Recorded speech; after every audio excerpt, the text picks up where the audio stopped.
Alrighty, assalamu alaikum wa rahmatullahi wa barakatuh. Beautiful people, peace and blessings upon all y'all. Uh, this podcast episode was recorded over a year and a half ago. The sister reached out to me and she wanted to share her story. And I thought it was a great topic to share because it's a conversation that doesn't take place. And I know there are many sisters in the same, who may be in the same boat as she was at some point. Me and her had an agreement that she would remain confidential and that not only would I not show her, but I would also alter her voice. I reached out to her recently because I finally am releasing this due to other reasons. She is doing this out of the goodness of her heart and to be a means of inspiration to other sisters. She doesn't have to share the details of all this. Please be understanding of that. Please be respectful of that. Make dua for the sister. Ask Allah subhanahu wa ta'ala to ease her affairs. And without further ado, let's get into this. We will be discussing some serious things, and I will be releasing this in several parts. So that's pretty much all I have to say. Without further ado, let's get right into it. Bismillah. Assalamu alaikum wa rahmatullahi wa barakatuh, everybody. Peace and blessings upon all of you. Welcome back to another episode of Friday Feels. This is an episode that, before I say anything, I want to make sure you all understand that it is for mature audiences, okay? We're going to be talking about very serious things. We're not going to shy away from anything. There's going to be details. I don't even know what the details are at the moment. This is unscripted. This is going to be raw. I don't know the story, but I just know there's a story to be told, and that's what we're here for, all right? I want to thank you, firstly, for being here. I want to thank your family, for your siblings, for joining us, taking time out of your days to make it here so that we can make this podcast happen and this episode a success, inshallah. Before we get into you, I don't want to say too much. All right, I don't want to say I don't want there to be fluff. I just want us to get right into it, inshallah. Why do you want to do this? I want to do this to let the woman out there know that if they're in a toxic situation, there is hope for them. Okay. And we'll preface this podcast with that. I want you to know that obviously we haven't spoken into detail as to what you're going to share. I just know basic things about you. And I just want you to know, I'm sure we're going to be going into a dark part of your life. I'm sure we're going to be going very deep. And I want you to know that do whatever you need to do to feel comfortable. If you need to step away for a bit, step away. We'll pause the podcast. If you feel you need to if you guys want to console her, that's fine. Go ahead and do it. Don't worry about the cameras. Don't worry about what we're doing. Everything can be taken care of afterwards, okay? So the priority here is you. You do what you need to do as you're revisiting these parts of your life. Don't worry about all this, all right? The conversation is between you and I, but whatever you need to do to be comfortable, you do that, all right? We're on your flow, not anything else. Cool? No problem. I appreciate that, honestly. All right. So with that being said, let's get into it. Bismillah. Also, I just want to give everybody a heads up. If you're watching the video and you see me check in my phone, I'm not being disrespectful. I'm simply looking at the phone because I need to get up every 20 minutes and restart the cameras. And that's why I'm on my phone. So no disrespect. You already know this. But I just need to be mindful of my equipment and I need to restart things so we don't record, keep talking, and it didn't record. Cool? With that being said, let's get right into it. Let's go. All right. Give all of us a quick breakdown of your life. So I am Palestinian. Okay. I come from a very strict household. Okay. Very controlling. Mm-hmm. My parents definitely cared more about what the people in the village thought more than attending to my needs, like my emotional needs. Mm-hmm. I was physically abused as a child as well as emotionally. So as a child, I kept a lot of things internally.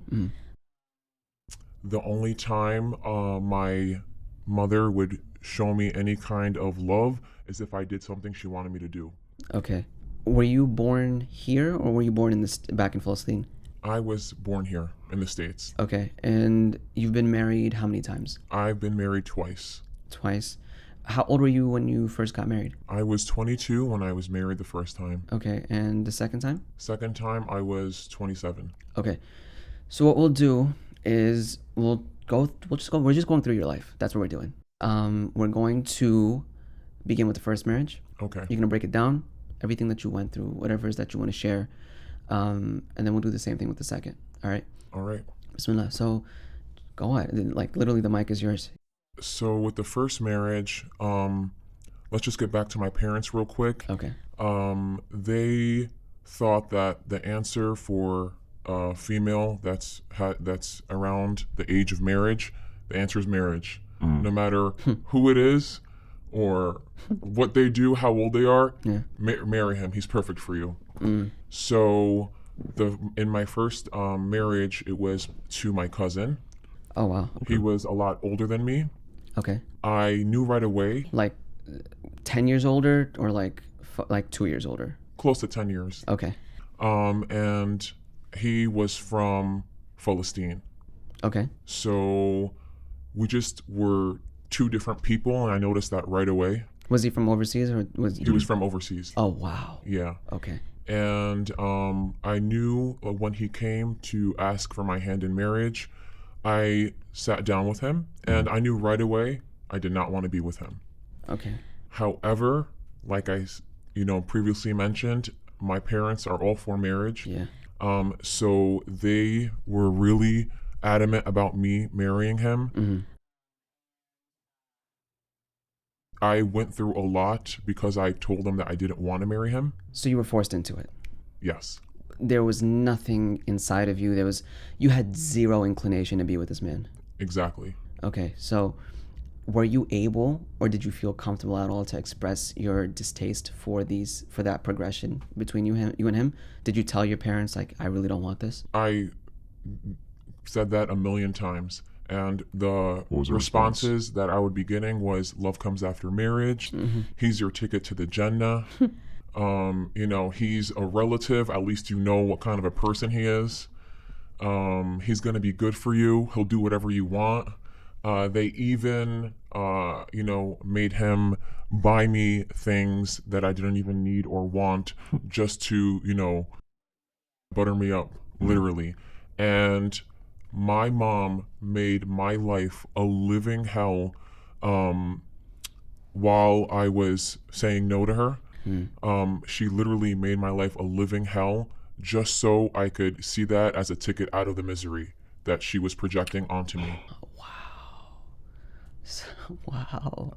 She doesn't want this, so let's make her life hell. Literally. So at a point, I was like, you know what? I can't handle this anymore from my parents. And then also because of my emotional abuse as a child, I always wanted my parents' validation. So they got you to the point where you felt like you needed their validation or their acceptance? What was it? Their validation, their acceptance, their love.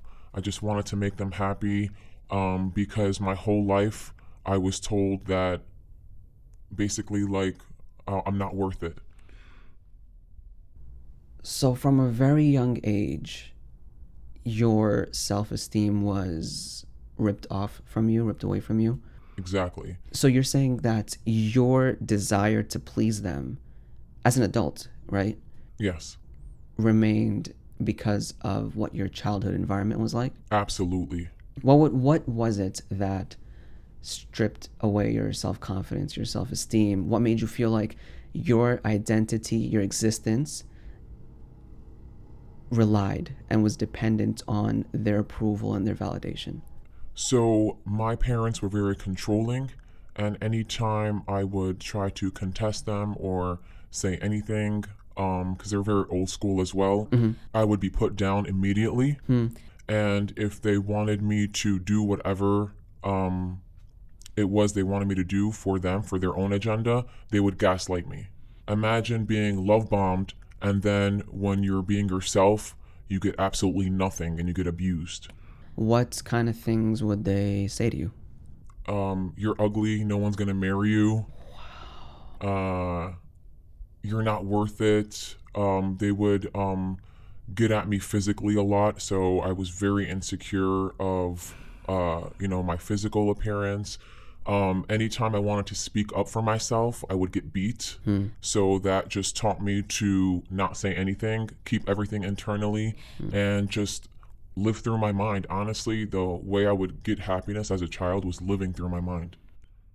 So just in your own little world. In my own little world. And that's what kept you sane. And to get by, I felt like I needed to perform for their love, because they're really big on ego. Like, for example, I had other siblings who were very successful and were into the different kind of fields where, parents would be proud. So I felt like I just needed to perform for their love. Fair. Like, they didn't accept me for who I was, but if I made them look good, they would love that. Okay, so before we move on to what your first marriage was like, right? Summarize to me real quick what your childhood was like. What made you dependent on that validation? Honestly, my whole life, since a child and until that moment, I just wanted my mom to love me. And I never got that. She was pulling real hard for me to marry this person. So I thought that if I did that for her, she would love me. There's obviously that normal wanting to please your parents, right? Like, you want your parents to be proud of you. You want them, to look at you and be like, you make them happy. You want to feel that, right? Was this, on a scale of 1 to 10, how much more was what you're talking about as opposed to that normal wanting to please your parents? This was a constant thought in my mind. You were just like, your life evolved around it. Exactly. Okay, so moving on, where did the idea specifically of marrying him, this cousin specifically, come from? I'm sure you have plenty of other cousins, right? So where did the idea of him come from? Why were they so bent on him? So they were bent on him because at the time I was 21, and in our culture, if you're not married by at that time, because it was a while back, if you're not married by 16, 17, 18, you're considered old. You're barren. Yeah, you're considered no one's gonna even look your way. Train is left. Yeah, they don't even that's it. Not even an option anymore for anybody. So my parents were really pressed on getting me married, and he was available at the time. You're 21. You grew up here in the States. How did that... I'm sure there's some normalcy to it because that's how the culture is, right? But in your head, was there anything like, man, he's old? Oh my God. When I seen him, I'm like, there's no way I'm going to be attracted to this person. Like, he's not old. Like, at the time, he was probably 30, low 30s, if anything. Yeah. Mid 30s tops. He's not old societal wise. But to you as a 21-year-old, weren't you like, that's an old guy? With him, I definitely was. I was like, there's he kind of reminded me of an uncle. I'm not saying, he was ugly. I'm just saying there was nothing attractive to me about him because he was my cousin. So it's not even that you were forced into this. Forget the issues you had personally inside within, right? Forget the issues that you had in your family dynamic. You weren't even attracted to the man. Not at all. And I made this clear to my parents, and I made this clear to my parents, and they literally had me questioning myself from how much they projected he was good looking. Literally. So then they started making me feel like I was ugly. You're lucky you're even gonna get a guy like that. Wow. And I felt really, really ugly. Maybe I am ugly. Maybe this is the only option I'm gonna ever get to get married. That's how they made me feel. So when they would say love comes after marriage, were you like, maybe love isn't about being attracted to someone? Did you begin to separate love from attraction? Or were they the same thing for you? We grow up as children thinking that our parents are right. So I was already heavily emotionally abused. So I started questioning myself, like maybe love does come after marriage, even though I wasn't physically attracted to him. Okay. So, did he know you weren't attracted to him? No. Okay. I'm sure that like he would notice because when we eventually did get married, Yeah. we were not intimate at all. It was as if we were roommates How long were you guys married?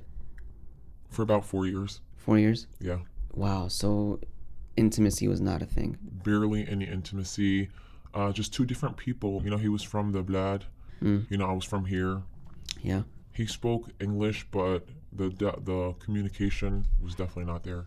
Was he not wanting to be intimate because that's how his mindset was? Or was it you simply were not interested? I was simply not interested. Man, okay. Okay. I just felt like, honestly, love, you know, should be different than that. I feel like you should be passionate about each other. I feel like you should be, like, you know, understanding with each other. Yep.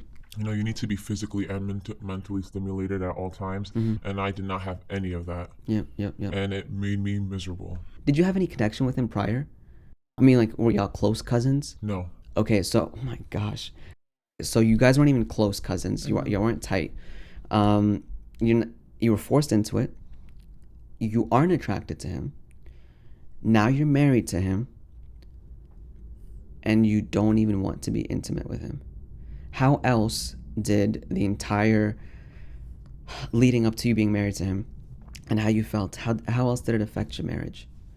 Because this is bigger than, mind you, this is bigger than I was forced to marry someone. Because that doesn't always go south, okay? Mind you, I have to say, to be forced into a marriage is so against Islam. It's haram to marry it's haram to tell your child you have to marry this person, no one else, you know? It's haram for you taking away that right that your child has. And people sometimes, a lot of the time, confuse culture and religion. I've literally had non-Muslims, right, tell me, so y'all get forced into, like, you guys don't have a choice, right? You have to marry whoever your parents say.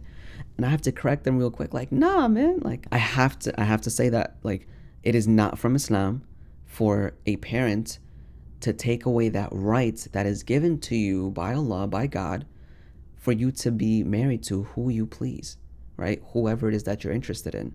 So this isn't even about just that. You are not attracted to the man. That's a whole nother issue. And on top of that, you felt that because your argument in your head wasn't, I am being forced into this. Were you at all like fighting from the sense of, this is my right? I'm allowed, I'm supposed to marry who I can? And that's exactly what I was explaining to my parents, but they pulled the, you know, if you don't listen to your parents, it's haram. Okay. So every card in the book, huh? Just every card in the book. And at that time, I was so broken. I just had to go with the flow and just do it. How did all the issues you were going through, right? How did all these different circumstances within the marriage, how else did it affect your marriage apart from the intimacy aspect? It was definitely just living with a roommate. We barely even slept in the same bed. I would go to work, he would go to work. I would still do my wifely duties, cook and clean for him, but that was that. Did he want to have a better relationship with you? He did, and when we went through the divorce, I told him, you can find somebody to marry who will love you. Yeah. And he understood that, and our divorce was clean. Alhamdulillah. Did it hurt him throughout the 4 years that you were married that you guys didn't have a relationship, you didn't have a bond, you weren't really married? I'm sure it did, but he never expressed it to me. So you guys just lived your own lives. So when it came to little things like that, like cooking, cleaning, you still did it. You were just focused on being a good wife. It wasn't, is it because you wanted to, or is it just when it came to those things, or even when if it was like family gatherings, or if, you know, I don't know, if friends went out or something, you know? I would put on a face as if I was, we would just, it would just look like we were married, you know? Wow. And nobody knew what y'all were going through. The only people that knew You guys obviously did. was my family, because I would express to my parents that I was miserable and I couldn't do this anymore. Like, it really affected me. It made me feel miserable. I was literally like just going through the motions of life, and I died on the inside. So did you guys know from the very get-go that this is what she was going through, or is it something that came later? Did they find out afterwards? Or did you share with them? No, during the marriage, I told them right away that I couldn't, like, I can't be in it. And then divorce in our community, yeah. And then who's gonna marry a divorcee? She's damaged goods. And you couldn't go to your parents, obviously. Yeah, no, I did mention to my parents that I wanted to divorce. Oh, how did that conversation go? No, who wants damaged goods? Oh, you're not doing what you're supposed to be doing. Here's your ticket to the Jannah. Be patient. Love comes after marriage, or things like that. So, how soon into the marriage were you like, I need to get out of this? honestly, right away. But my profession kind of helped me forget like what was going on. Like, I did find myself a job, and then I did start working, and I felt like, you know what? You distracted yourself? Yeah, that's exactly what happened. Okay. All right. So when the time came, what gave you the strength? How did you go about getting out of that marriage? You just told him? How did it go? So he was very understanding, because he knew that what we had was not a normal marriage. So what I'm asking is, you went to your parents, you got the reactions that you got from them. Yeah. Then you were like, let me just go to him? That was Let me go through him? Let me tell him I want a divorce? Is that what the thinking was? that was towards the end of the marriage, yeah. Okay. So one day you were just like, it didn't work that way through the parents, and they kept, dismissing it. So you were like, let me go to him, express what I want to him, and go about it that way to where it's like a mutual separation. Very much so, yeah. And he was just completely understanding. He was understanding, but I also feel that he didn't want a divorce because he was just, afraid himself and, comfortable, because everybody's afraid of change sometimes. Yeah. Okay, absolutely. All right. So, and that was that. That was the first marriage. Yep. Okay. Is that all you want to say about it? And just to stress the fact that it was very hard for me to actually, like, get the divorce through my parents, like, to have their support. So you had no one that you could talk to? No one I could talk to, but I wanted out early in the marriage, and I had to wait, like, around 3-4 years. Oh, you knew right in the beginning? Yeah. So it was just 3-4 years of misery. Yeah, Allah. Okay. All right. So that was your first marriage. You were married around 22. You were in this marriage for 4 years with a man that was your cousin. Mm-hmm. You were forced to be in the marriage with him. You weren't attracted to him. You didn't have any intimacy. You both put on a face throughout in every aspect of your lives after being married. You both were aware that this isn't what a marriage is supposed to be like, and you guys just went along with it. Exactly. What for you was the takeaway from that first marriage? What would you say you learned in any aspect about marriage, about yourself, about life? I just learned that, because we don't go through things for the heck of going through things in life, right? Mm-hmm. That's not how life works. It's not how Allah works. Obviously the situations that we get put in, it's from our own doings. At the end of the day, Allah subhanahu wa ta'ala only wants better for us, right? God only wants what's best for us, right? He will never do an injustice to us. So when we go through trials like that, or things in our life where we're just like, what is this, right? There's always something to be taken from it. You did not go through those 4 years coming out empty-handed. So what was it that you came out with? I just came out with that, from a young age, a girl just wants to get married, complete half her deen, Mm-hmm. And I learned that a marriage should be two people that love each other, not two people who are just pretending to be married. Mm-hmm. It's not a it's not a play. It's not a facade. It's a companionship. And also, what I learned also is that no one is ever going to tell me who I'm going to marry. Mm-hmm.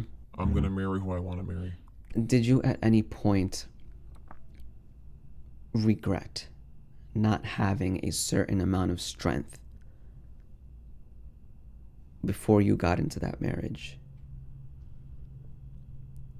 Or in the marriage, did you blame yourself at all? Were you like, I wish I just put my foot down?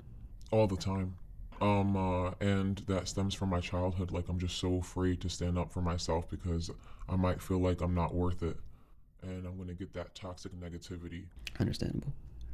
Okay. All right. Bismillah. So that was the first marriage. Do you have a headache yet? No, I don't. I don't have a headache. I'm just very thankful that you're doing this. It's a conversation that never takes place, in my opinion. Exactly. And you reached out to me for this. I think that's amazing. And I also think it's amazing that you guys are willing to sit here with your sister and let her tell this story. You're not like, no, you're not going to. Not only are you allowing her, but you recognize the good that inshallah this will bring, the impact that it can have, the motivation and inspiration and strength that you may possibly be a means of giving someone who is, and forget someone, there's several people who may be stuck in this very situation right now. Because it's not even, look, I'm not saying that every marriage where someone gets forced into turns out bad. People, listen, and that's one of the tactics that they were saying. Yeah, it is. Like, oh, she married her cousin, and look at them, they have 5 kids, they're happy. She married her cousin, and look, they got 2 kids in a business, they're happy. Yeah. So that was thrown definitely a lot. Yeah. So I'm not downplaying. Like, granted, at the crux of it, the entirety of the situation is horrible. It's haram. It's wrong. Okay, it's a horribly massive sin. All right. To strip away a right from someone that was given to them by Allah to begin with. All right. It's against our religion. Regardless of what people think of Muslims and Islam, it's against our religion. It's culture that plays into And I it. wish I knew that at the time, because they made me feel like it was against our religion, my religion, to not marry him. Because I wasn't doing what they wanted me to do. So yeah, I'm thankful and I'm grateful, and I commend you and you all to that you're doing this. So moving on. Round 2. Okay. Second marriage, inshallah. I'm gonna restart the cameras quick, and we're gonna get into it.